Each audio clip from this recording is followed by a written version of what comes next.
Good afternoon, everyone. Thank you for attending this webinar. We're very excited to have you here with us today. My name is Jenny Lee, and I'm an attorney here with Franczek PC, here with my colleague, Mark Warner. In this webinar, we're going to be discussing the recent Supreme Court decision, Students for Fair Admissions versus Harvard College, and its implications not only for higher education affirmative action policies, but also for diversity, equity, and inclusion, DEI efforts in the workplace. This is a pretty tall order for our 30 minutes here, but we're going to do our best to keep our summary of the Supreme Court decision high level and focus on the questions that came in from our audience. And we want to thank all of you who submitted your questions ahead of time, and we'll make sure to address as many of them as we can. And of course, please feel free to send us follow-up questions afterwards. So let's get started. Thanks, Jenny. All right. So prior to the SFFA decision in June, the Supreme Court articulated that race-based affirmative action in higher ed admissions is permissible if an institution determines in its educational judgment that, number one, it has a compelling interest in a diverse student body, and number two, it narrowly tailors its admissions policies to achieve this goal. Some pretty foundational cases in this line of reasoning include the Regents of University of California versus Bakke in 1978, and Gratz v. Bollinger and Grutter v. Bollinger in 2003. So I'll just briefly go over each one of these cases to see how they form the background for the SFFA decision. So in Regents versus Bakke, the UC Davis Medical School in California instituted a special admissions program that was separate from its regular admissions program. And the special admissions program was for economically and or educationally disadvantaged, in quotes, class or minority group. The plaintiff, Alan Bakke, he was a white male applicant. He sued the university, or the UC system, saying that the applicants with significantly lower test scores and grade point averages were being admitted under the special program. And he was denied admission twice. The Supreme Court agreed with Bakke that the medical school's special program violated the Equal Protection Clause of the 14th Amendment. The court said that the admissions program explicitly used racial classifications to assign a fixed number of spaces to minority groups, essentially in a zero-sum admission system.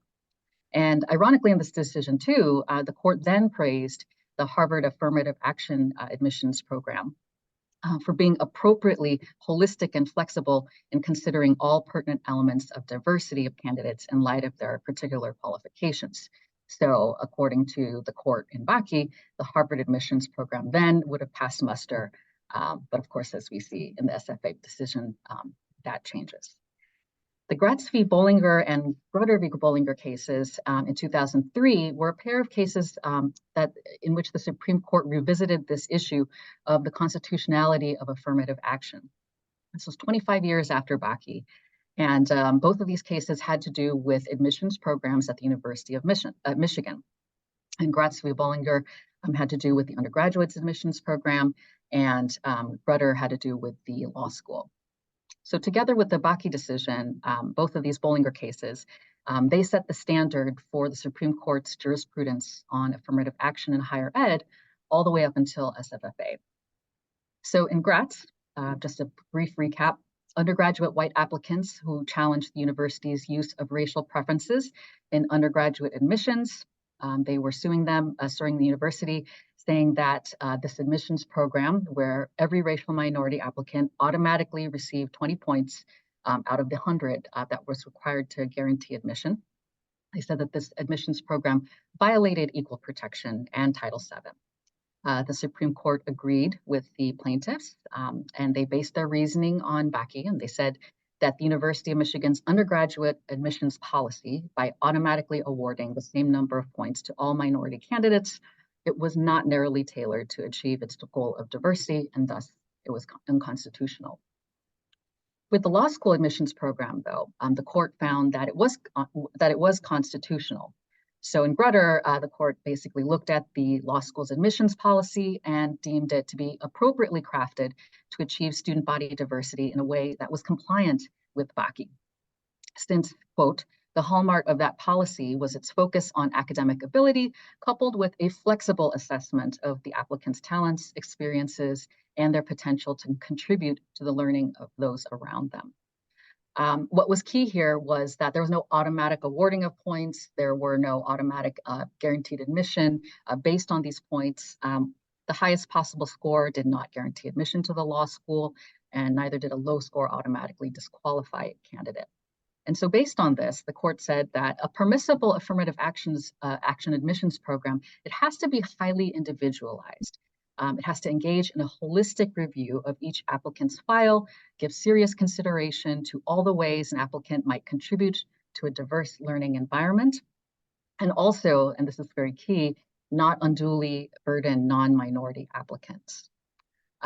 There was one caveat though in the Grutter decision. So Justice O'Connor, who wrote the decision, she observed that 25 years had passed since Bakke, and she said, in the next 25 years, the use of racial preferences will no longer be necessary to further the interest approved today.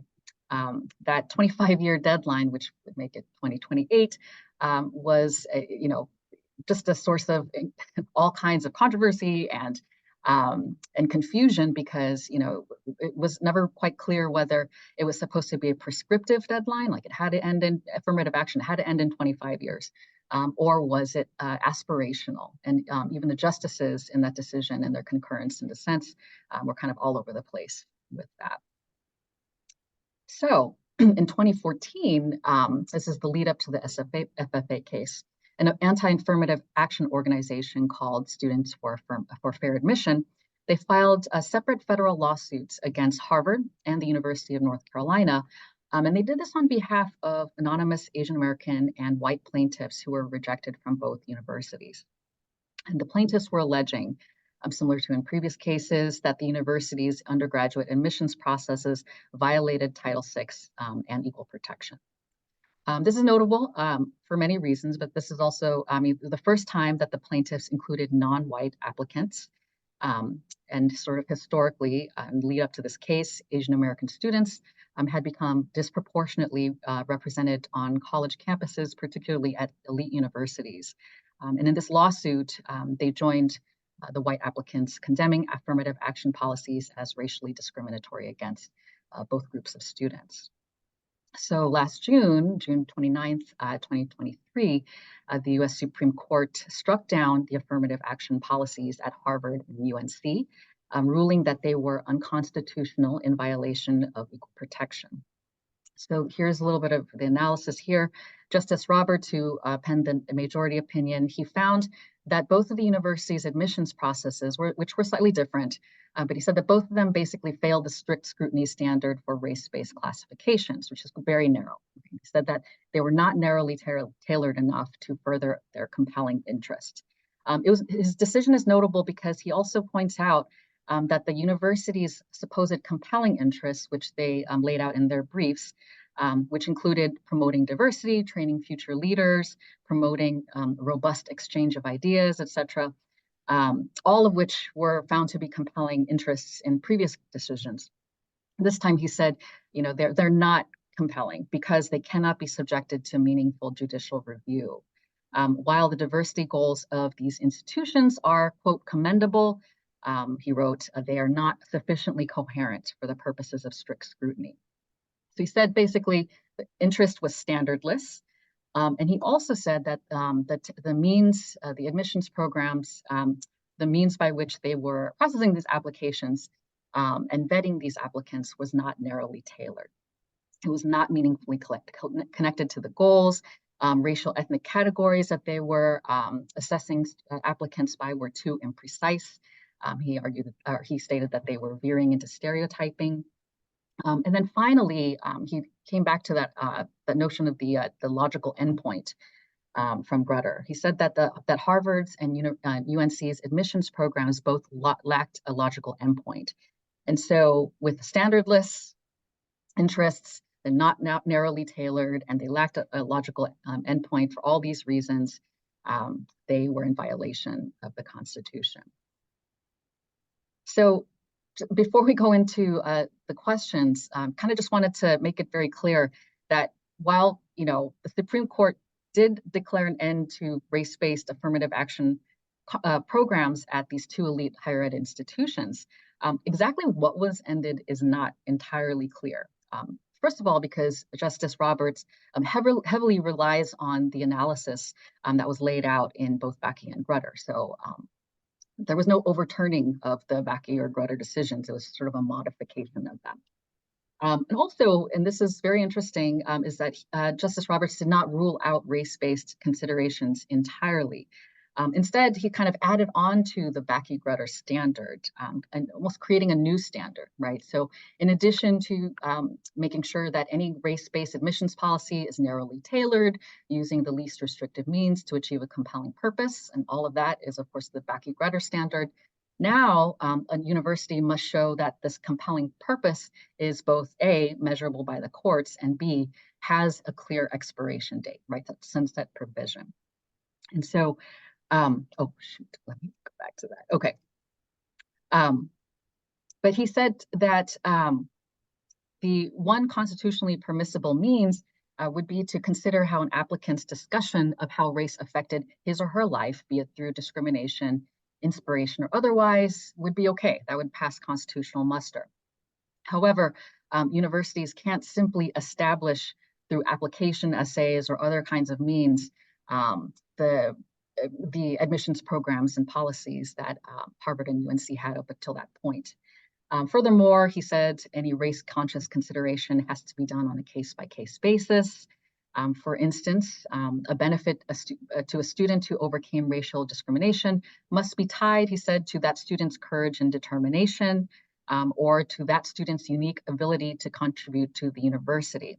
And he said, quote, "The student must be treated based on his or her experiences as an individual, not on the basis of race."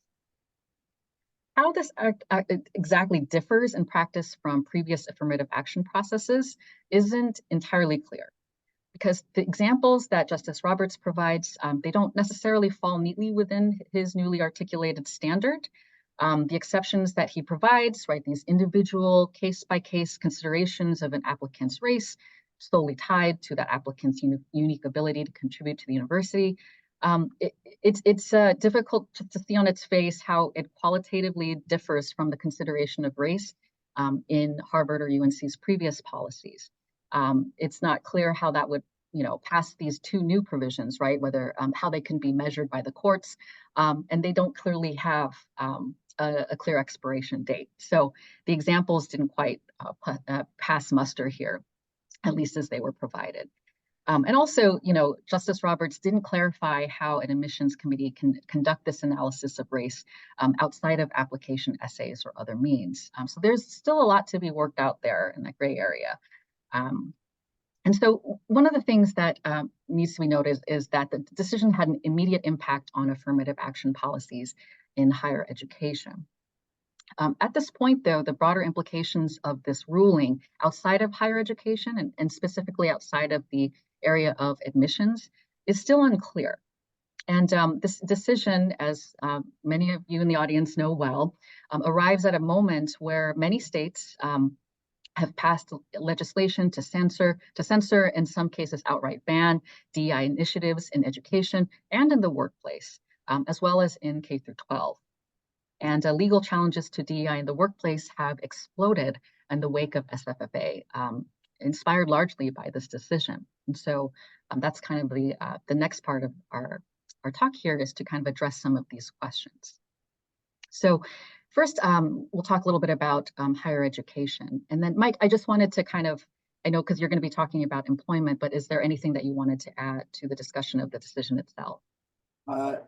So I know one of the questions that was asked of us prior to the presentation today by one of the folks online was, what impact does the SFFA decision have on race-based scholarships? There's universities as well as private donors who historically have maybe made scholarship funds contingent or limited to folks of certain races or ethnic groups. And there's a lot of question about the impact on those charitable initiatives. What I've seen is that universities, particularly public universities, are trying to move away from explicitly race-based scholarships. But there's still the issue that I think universities and private donors are struggling with is if you have a private source of funding, private donor who is conditioning their scholarship money on in limiting it to folks of a certain race, does that expose the institution to liability and or the private donor? What I've seen some colleges do is address the issue in terms of funding by not explicitly allocating funding to students based on race when the donors are submitting money to the university to then dole out to the students. With respect to purely private-based scholarships, what I anticipate seeing is if a private donor wishes to retain a race-based element in their scholarship, I anticipate universities will be moving away from being actively involved in administering those programs. I do think legally a private individual, may have some leeway to put those earmarks on scholarship money if universities are still willing to accept students that are under those scholarships, because a private individual, if they don't receive federal funding, wouldn't be subject to Title VII. They're not a government entity, so they're not subject to the constitutional restrictions on race discrimination. And this is also would not be, an employment decision or a decision by an employer that would subject them to liability under Title VII. I do know, various states, I think Jenny mentioned, are passing laws that explicitly restrict these sort of race-based restrictions on a whole variety of benefits. So that could be an issue in particular states, but I anticipate to the extent there's race-based scholarships that continue, they will end up being purely private in nature, administered by private donors, dealing directly with students and families. Yeah, thanks for that, Mike. I think it, as Mike points out, it's important, I think, when we're thinking about the SFA decision and its impact, is that the actual explicit impact of the SFFA decision is pretty narrow, right? It's limited to admissions programs and selective higher education institutions that receive federal funding. In reality, that represents really a small percentage of all of colleges and universities. And the other point too is that the decision doesn't rule out the consideration of race entirely, even in the admissions process. Again, as the opinion provided these examples, right, that the race or ethnicity of an applicant can be considered on a case-by-case basis and based on that student's particular experiences as an individual. It's not entirely clear what that means at this point. We'll kind of have to shake out after this, this one, maybe a couple admission cycles and see what that means for race to be considered on an individual case-by-case basis. I think that kind of goes towards the first question here. What kinds of applicant skills, talents, extracurriculars, et cetera, will be used to make admissions decisions. I think institutions do have to kind of make some hard decisions as to what that means in terms of their consideration of race, which again has not been explicitly ruled out by the decision. It's just been narrowed. And so, I think, admissions departments and committees will have to really think through what that means to consider race when they're looking at an applicant's file.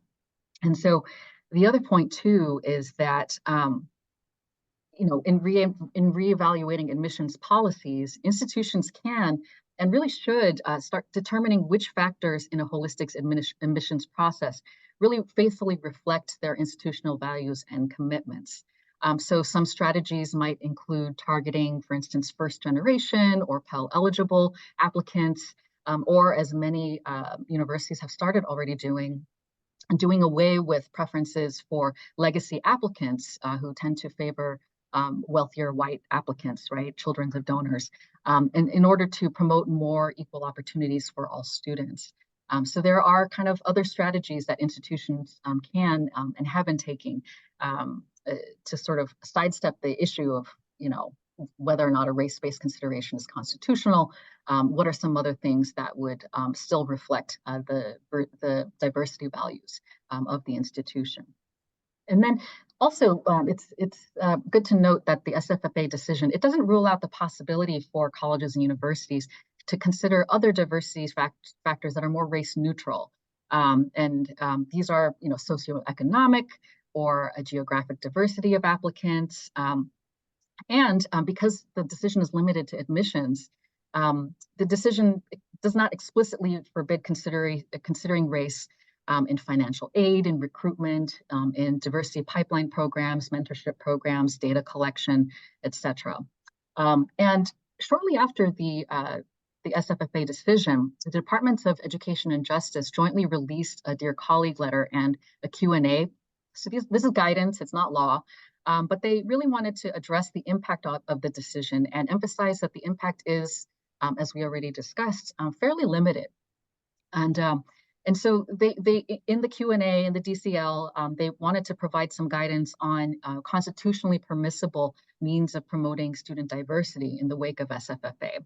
And so the Q&A in particular talks about, institutions can still consider race when identifying applicants for outreach and recruitment, provided that outreach and recruitment programs don't provide targeted groups of prospective students' preference in the admissions process, and that all students still can enjoy the same opportunity to apply and compete for admission. The DCL and Q&A also talked about the importance for colleges and universities to promote and value student body diversity, not only in admissions, but also obviously in retention. And so to that end, they reassured institutions that they may still continue to offer support groups, activities, and affinity groups, including those that have a race-related theme, as long as students are, as long as these kinds of opportunities are open to all students, regardless of race. And universities can still host meetings, focus groups, listening sessions on race-related topics, as long as, again, they're open to all interested students who wish to participate. So, and so in the next slide, I'm going to turn it over to Mike again, but this is really about, questions that arise from what are the potential implications of the SFFA decision on the workplace. And the justices did highlight that there were parallels between, affirmative action policy, race-conscious policy concerns that they had raised about Harvard and UNC in the higher education space that they also would consider in the workplace. But all of these questions, I think, come up, especially not necessarily because of the decision itself, but because of all of these, a lot of litigation and complaints that have arisen against DEI type programs since the FFA decision came out. And some of the questions I know that many of you are thinking are, what are the ramifications of this on employees? How does this decision impact DEI initiatives and hiring? And what about employee DEI affinity groups, right? And not just those that are limited to race and ethnicity, but also, potentially gender, right? Sex and gender and sexuality, or immigration status, right? Or any other kind of group status that typically would be considered protected, right? And so with that, I'm going to turn the rest over to Mike to answer those questions. Thanks, Jenny. As Jenny has mentioned, while the technical legal ruling of the SFFA decision is rather limited, the impact, I think, both in education and in employment is much broader. And as Jenny's noted, there's a lot of open questions as to how broadly SFFA decision can be read. And, as a practical standpoint, when the law is unclear, that increases legal risks for employers and educational institutions. And also, as Jenny also mentioned, the Supreme Court made clear that from a legal standpoint, the principles of non-discrimination and equal protection that led to their ruling in the SFFA decision, as well as the statutes that apply to employment, such as Title VII, are really directly analogous to what they were looking at in the educational context from the standpoint of constitutional protections and Title VI of the Civil Rights Act. So employers need to be aware that this does, both in terms of the publicity surrounding the issue of affirmative action, and frankly, what we've seen among employer clients is a backlash among some groups towards some DEI initiatives. Employers need to be aware that there is a increased risk here, particularly in any situation where race is being used as explicit criteria for job selection, for hiring, for promotion. Now, most clients for many years, in light of prior case law that preceded SFFA, in the employment context, have correctly shied away from using quotas or race as an explicit criteria. But there still are areas that employers need to be aware of. One question I get on a constant basis from employer clients are, how does this impact, how does SFFA and the court's rulings impact our DEI initiatives? And, the best answer I can give is, well, you need to work harder and smarter on your DEI initiatives.